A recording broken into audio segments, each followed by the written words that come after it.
On vous souhaite la bienvenue à ériclatour.com. Dans quelques instants, on jase politique avec un citoyen de Saint-Jean-sur-Richelieu, Éric Barbeau, un ancien ami d'école d'Alain Laplante du temps du secondaire à Marcel Landry. Il a sursauté récemment en entendant une entrevue accordée par l'ex-maire Miroslav Smereka. On y revient dans quelques instants. Mais d'abord, on vous parle du Relais pour la vie, 14e édition. C'est ce vendredi, en fin d'après-midi, début de soirée, du côté du complexe Claude-Raymond à Saint-Jean-sur-Richelieu.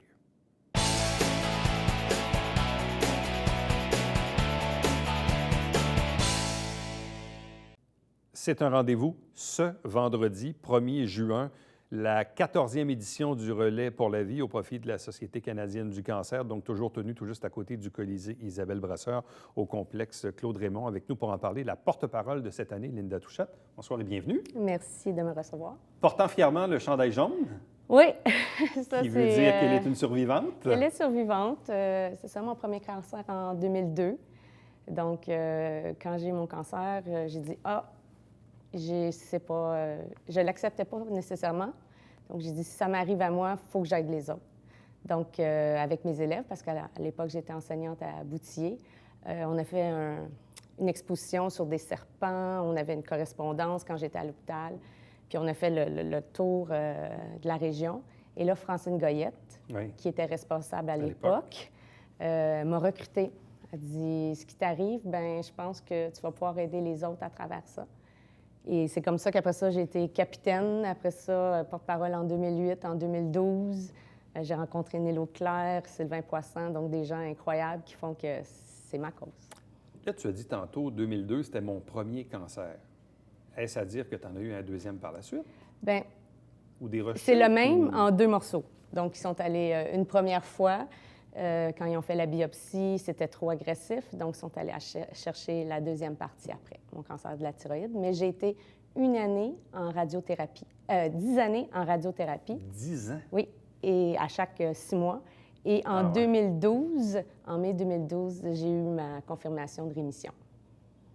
Aïe, aïe, aïe, c'est long quand même, hein? Oui, bien, il restait des morceaux, puis on y allait avec la radiation pour les faire diminuer.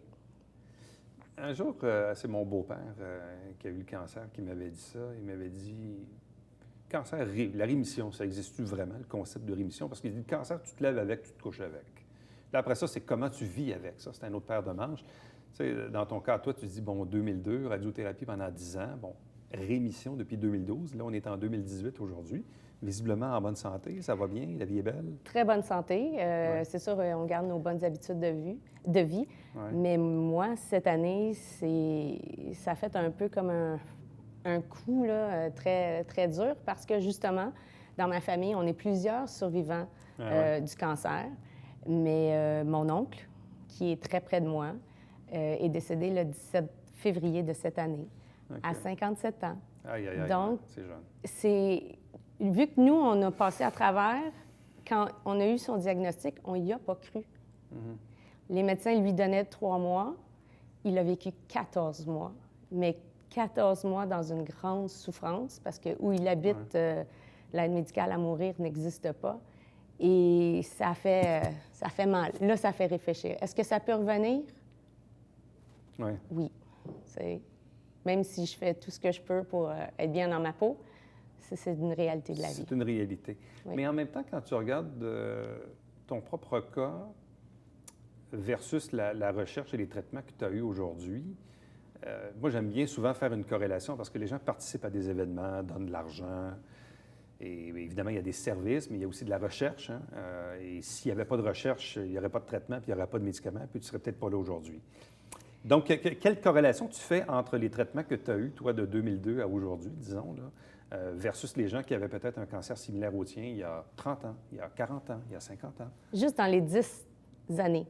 Quand j'allais en radiothérapie, je devais être 3 semaines sans sucre, sans sel, parce que c'était à l'iode radioactive, et 3 semaines sans médication, où vraiment mon système, j'aurais aimé avoir... J'ai le cancer dans le front parce que je ne me sentais tellement pas bien. J'étais malade. Mon corps devait être en manque pour pouvoir absorber la radiothérapie. Les 2 dernières années, je n'ai pas vécu ça. La première journée, on m'injectait une solution qui faisait le même effet que mes 3 semaines de sacrifice, à plus savoir quoi manger, à plus dormir, à perdre mes cheveux. c'était fini. Donc, je rentrais avec le sourire pour avoir mes traitements. Déjà là, ça a été un gros changement. Il y a parfois des complexes, des cancers plus complexes que d'autres, mais généralement, on voit quand même aujourd'hui avec la recherche et les traitements que le taux de survie augmente année après année. Surtout chez les enfants. Ouais. C'est là où le taux de succès est incroyable, là, parce qu'on détecte plus tôt, puis la technologie a avancé pour surtout cette clientèle-là, les enfants. Bon. À quoi va ressembler l'événement de vendredi? Les gens, plusieurs connaissent évidemment le Relais pour la vie. C'est un événement aussi festif, parfois émotif, avec les luminaires, entre autres, mais bon, on est vendredi, ça commence quoi, toujours 18-19 heures, il y a l'arrivée des participants, les survivants, bref.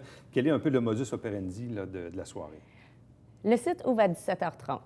Donc, il y a un groupe de musique, Jean-François Prudhomme et Stéphane McNeil, qui vont entertainer les gens en place. À 17h30, c'est aussi le moment pour les survivants d'entrer à l'aréna, où les survivants et les aidants vont avoir une collation et vont se préparer pour la cérémonie.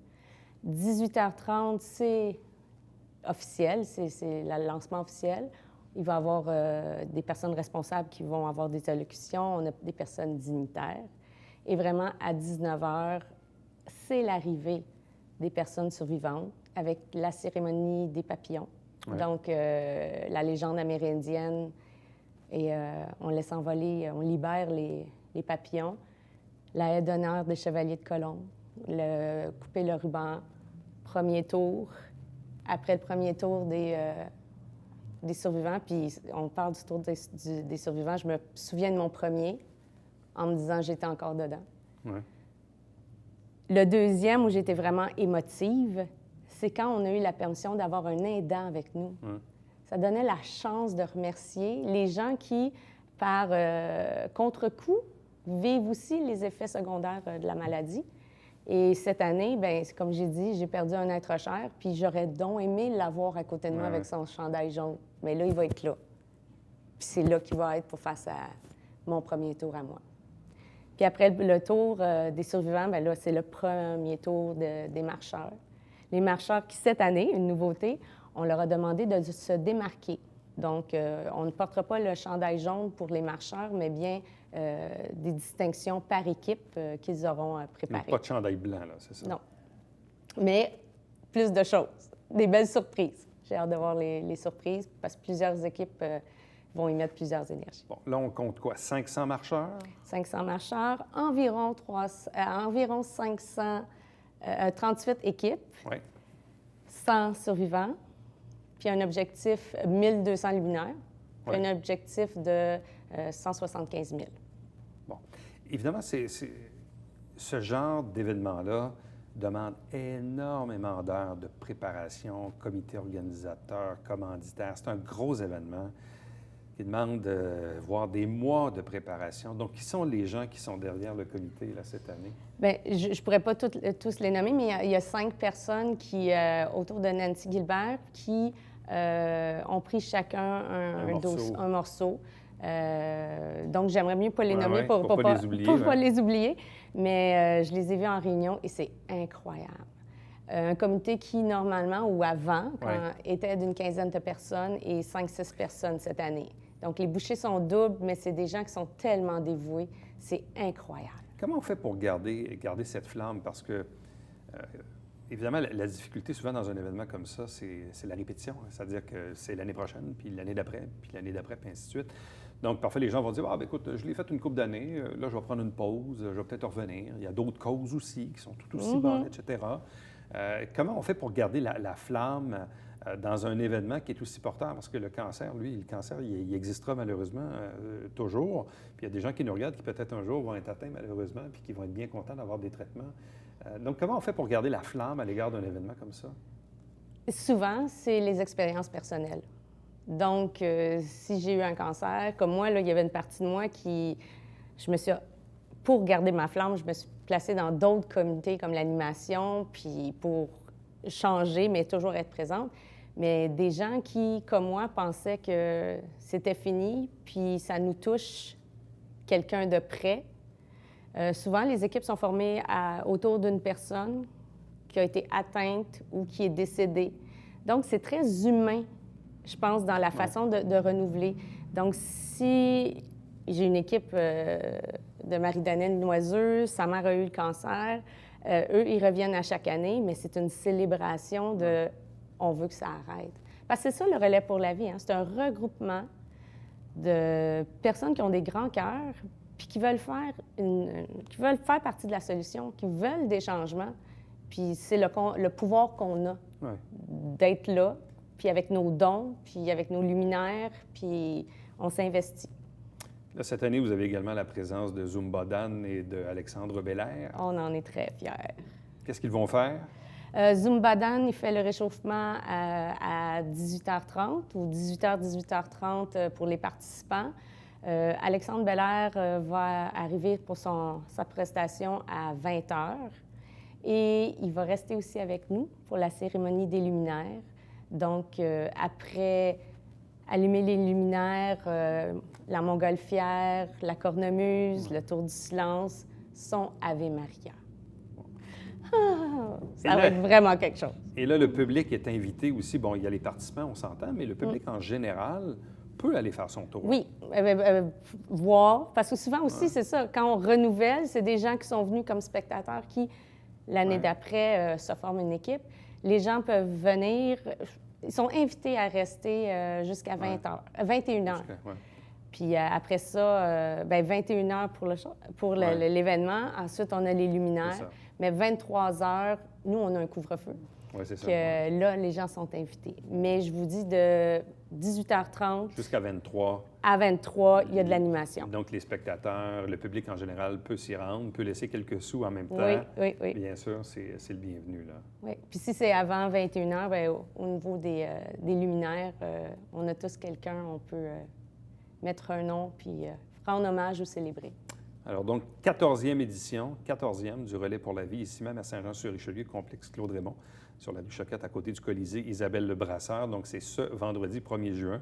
Donc, ça commence aux alentours de 18h30 jusqu'à 23h. Après, bien, les marcheurs vont prendre le relais durant la nuit. Jusqu'à 7 h le lendemain. Jusqu'à 7 h samedi matin, où là, bien sûr, vous allez faire un peu le décompte final pour voir un peu... Et prendre notre déjeuner en famille. Et prendre votre déjeuner en famille. Bien, un gros merci, puis bonne chance. C'est moi qui vous remercie. Ça fait plaisir. Merci. Restez avec nous, puisqu'au retour, on jase politique.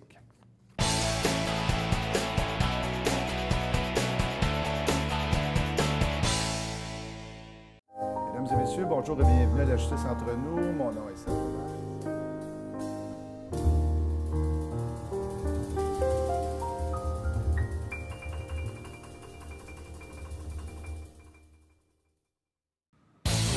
François, cette semaine à Sport Express, on parle d'hommes forts et de cheerleading. Oui, avec Ella Rose et Jessie Duval et Danny Hort viennent nous parler de la monsieur. compétition qui s'en vient ce week-end. Et en NASCAR, c'était le Coca-Cola 600. Manquez pas ça.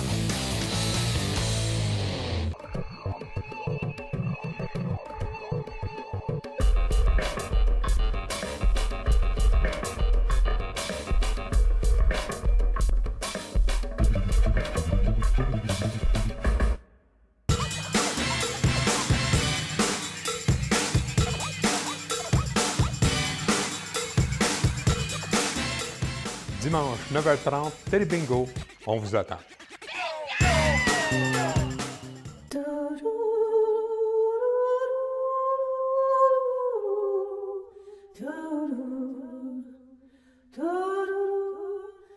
Coulisses Bêta, jeudi, 19h.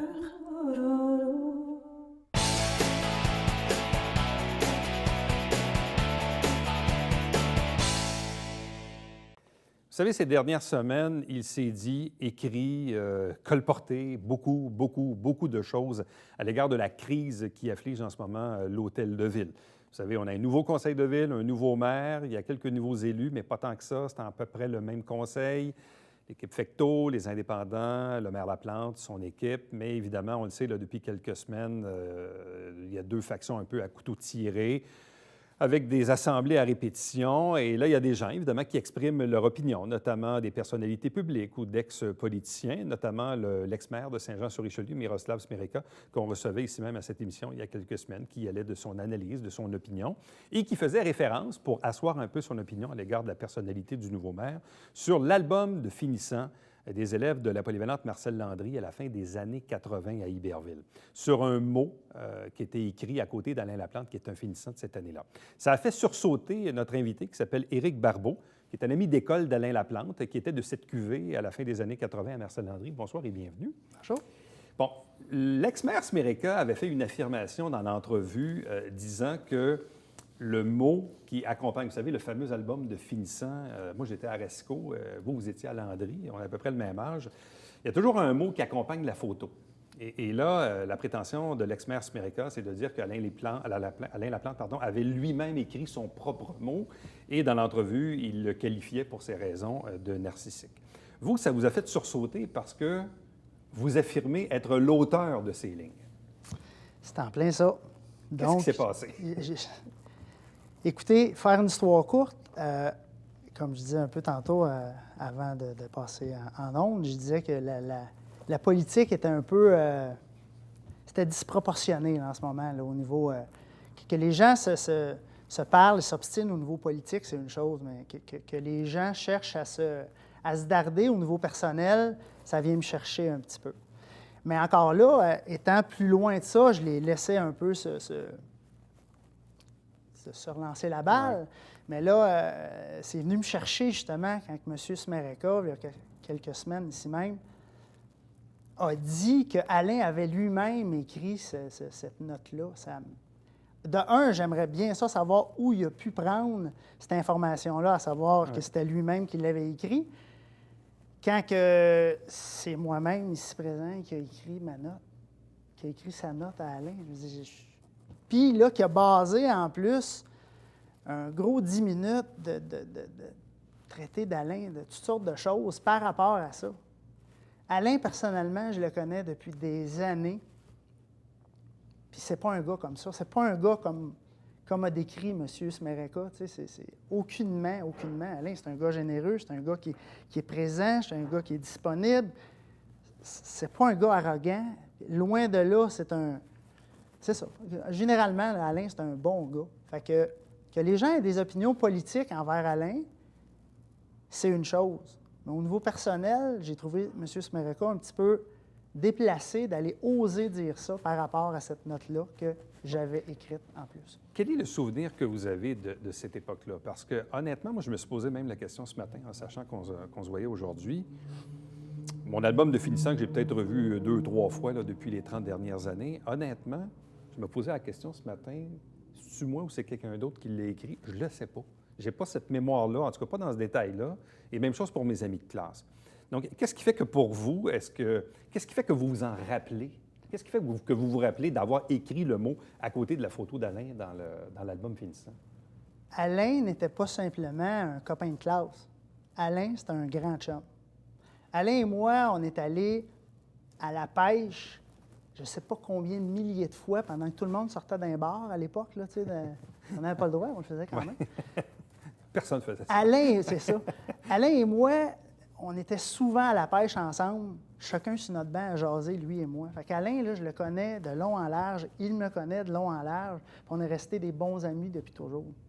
Fait que si ça avait été simplement une connaissance, peut-être je ne me serais pas rappelé de ça. Mais là, Alain a écrit le mien et j'ai écrit le sien. Fait que c'est simplement ça. Bon, évidemment... La proximité d'Alain fait que je me souviens de ça. Là, on s'entend, là, vous aviez à peu près 17 ans. Oui. À peu près ça. Puis dans ce genre d'album-là, bon, tu sais, on a 17 ans. Deuxièmement, est-ce que le propos est sérieux, pas sérieux? On se tire la pipe, je ne sais pas trop. Tu sais, puis quand on le relit, je n'ai pas de problème, vous l'avez relu depuis ce temps-là pour voir peut-être ce que vous aviez écrit. Ah oui. Puis c'est pas très long, là, je vais quand même le lire. La phrase commence par « Tabarnouche, il n'y a presque rien à dire sur lui. Il est presque parfait car il fait au moins, entre parenthèses, ce qui veut dire minimum, 5 heures d'études par soir, sans compter tous les midis qu'il passe auprès de ses meilleurs amis, les profs. Mais malgré tout, il est comme tout le monde, seulement les week-ends, entre parenthèses, il se divertit en prenant quelques boissons pour oublier l'école. » Bon. M. Smérica, lui, tiquait sur le fait de la phrase « il est presque parfait ». Bon, prétextant qu'Alain l'avait écrit lui-même et le définissant comme un narcissique. Pour vous, Alain Laplante n'a pas un profil narcissique? Loin de là. Le pourquoi je disais qu'il était presque parfait, c'est si je me mets dans la peau d'un adulte qui regardait un adolescent de cet âge-là, c'est qu'Alain était studieux, il faisait tout ce qu'il avait à faire à l'école, il ne dérangeait pas, il était à sa place. Sauf que souvent, à l'époque, ces gens-là, un peu plus studieux, étaient cadrés dans un autre gang, si on veut, là, les studieux, les nerds, si on veut. Mais Alain, c'était un hybride. Alain, c'était un gars qui faisait ça, mais qu'en même temps, il avait une vie plus sociale avec le reste des gens, qui était un petit peu spécial, si on veut. Là. Il jouait dans deux équipes, là, puis il était à l'aise dans deux équipes, si on veut. Là. Donc, c'est pour ça que je disais qu'il était presque parfait. C'est que presque tous les parents auraient voulu un enfant comme ça, qui réussit bien à l'école, vraiment, vraiment bien, studieux, puis qu'en même temps, il a une vie sociale qui réussit aussi très bien. Fait que c'est un peu là où je voulais en venir avec la perfection. Là, mais... Est-ce que le Alain Laplante que vous avez connu au secondaire est sensiblement le même aujourd'hui dans son profil, dans ses traits? Évidemment, il a 30 ans d'expérience de plus, on s'entend, il a 47 ans aujourd'hui, mais quand vous regardez la crise politique actuellement à l'Hôtel de Ville, comme vous dites, pas là pour juger des idées d'Alain Laplante ou du débat politique sur les idées de part et d'autre, mais quand vous regardez ça, parce que vous êtes quand même un citoyen de la région, vous êtes quelqu'un qui est impliqué, qui allait voter, qui regardait ça, là, vous êtes un citoyen responsable, entre guillemets. Donc, quelle est l'opinion que vous avez de ce qui se passe en ce moment et de la façon avec laquelle le nouveau maire essaie là, de jouer en ce moment-là? Ce que j'en pense, c'est que je trouve ça très déplaisant que Alain, le maire Laplante, ne puisse pas aller plus loin dans son travail. C'est-à-dire qu'il le ralentisse tout le temps par 56 situations ou bâtons d'un roue, appelez-le comme vous voulez. Ce qui fait qu'Alain ne peut pas arriver à changer les choses. Moi, je le vois comme ça. Le changement fait peur. Le changement a toujours fait peur. Le changement va toujours faire peur. Par contre, un coup qu'on est passé au travers ce moment-là difficile là, du changement, qu'on arrive à changer certaines choses, ça se tasse. Fait que d'après moi, si Alain arrive à jouer du coude un peu pour passer cette crise-là de changement, que c'est difficile pour certains, ce changement-là, quand on va être passé ça, je suis certain que le calme va revenir à la ville. Puis, Certains mettaient en doute ses capacités de leader, parce qu'on dit, bon, un maire, il faut qu'il rassemble. C'est pas tout le monde qui est pareil alentour de la table. C'est son travail de les ramener, puis tout ça. Est-ce que vous pensez qu'Alain a ses qualités de leadership, de rassembleur, de compromis pour amener les gens à travailler avec lui? OK. Alain, plus jeune, a fait du théâtre, a fait de l'impro. OK? Donc, c'est un gars d'équipe. Ça, c'est clair, net et précis. J'ai joué au soccer avec. Il était capitaine. C'est un leader naturel. Ça, c'est pas un problème. C'est clair, net et précis. Le problème à la ville, avec Alain, je crois, je vais faire un exemple avec le sport, parce que je connais bien le sport. Souvent, quand un coach est changé, souvent, le coach arrive avec sa gang pour faire bouger les choses plus rapidement. Pas parce que les gens qui sont là ne sont pas bons, qui étaient là avant. C'est pas ça. C'est qu'il y a une connexion qui est faite avec des gens qui connaissent bien, puis qui amènent leur gang, puis qui changent les choses. Ou ne changent pas les choses, peu importe.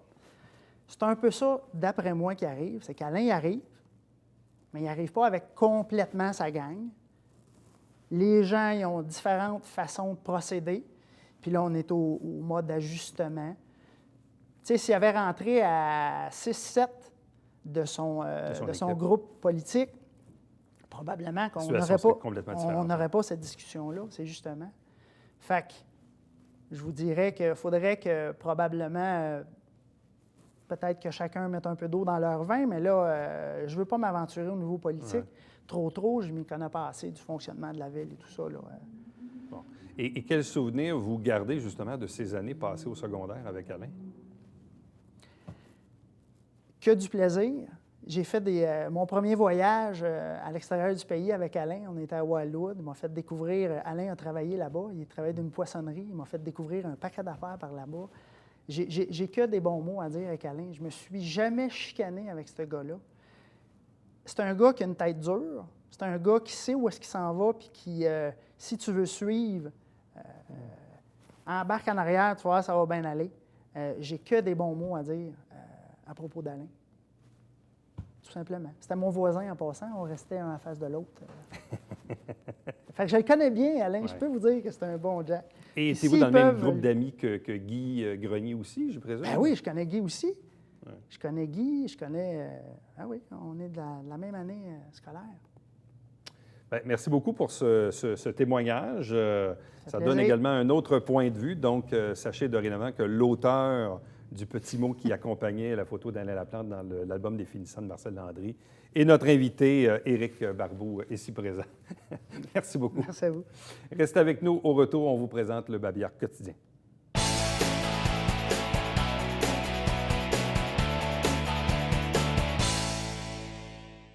Dans le secteur de Marieville-Rougemont, la route des Champs, c'est la piste cyclable. Elle sera fermée pendant quelques semaines, en fait jusqu'au 23 juin. Il y a d'importants travaux qui sont actuellement réalisés par la MRC de Rouville.